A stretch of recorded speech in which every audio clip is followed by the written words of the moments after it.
ese wigeze wibaza impamvu isi yose iri kuvuga kuri tekinoloji ariko nta muntu uri kuvuga ku biremwa bidasanzwe ari iby'ibivejuru cyangwa se ama aliens? Kandi nyamara hari ibimenyetso leta zitajya zisobanura. Abantu benshi bakunze kwirengagiza ibivejuru cyangwa se ama aliens. Ese byaba ari ubwoba, ni uguceceka cyangwa ni cognitive dissonance? Muri iyi video tugiye kuvuga ku kuri kose utigeze ubwirwa ku bijyanye n'ibivejuru. Ese ibivejuru bibaho, biba hehe?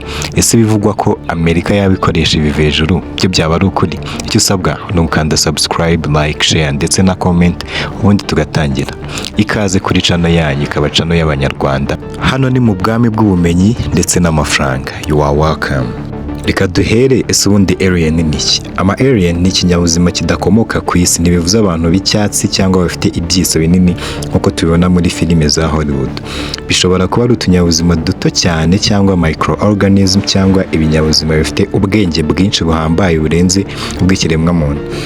Bikekwa ko Leta Zunze Ubumwe za Amerika zikorana n'ibivejuru, akaba ari byo bigira Amerika igihugu gikomeye. Ese mu isanzure rinini gutya aliens ziba zifite ubuzima?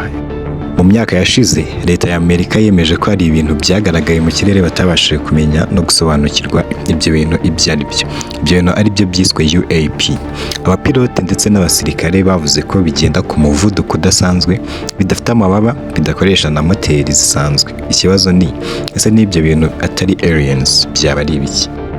Ku bantu bemera siyanse ivuga ko bishoboka cyane ko hari ubuzima nyuma y'isi yacu dutuye, kuko hari isanzure zirenga miliyari, inyenyeri zirenga miliyari cyangwa se ama galaxies, kandi ahantu haboneka amazi hashobora kuboneka n'ubuzima.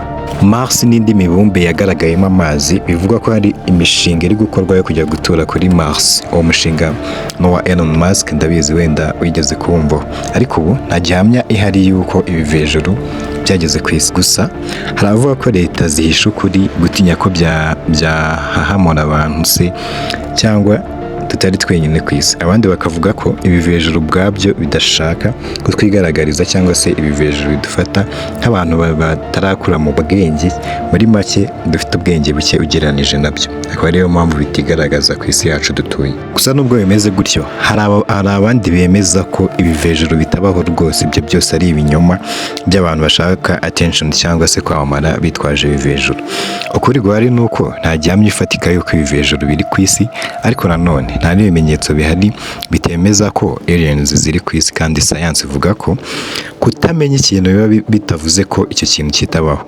Aliens ni kimwe mu bintu bicanganye biri ku isi, bishoboka ko tubana na za aliens nubwo hatari ukuri kose kugaragaza za aliens.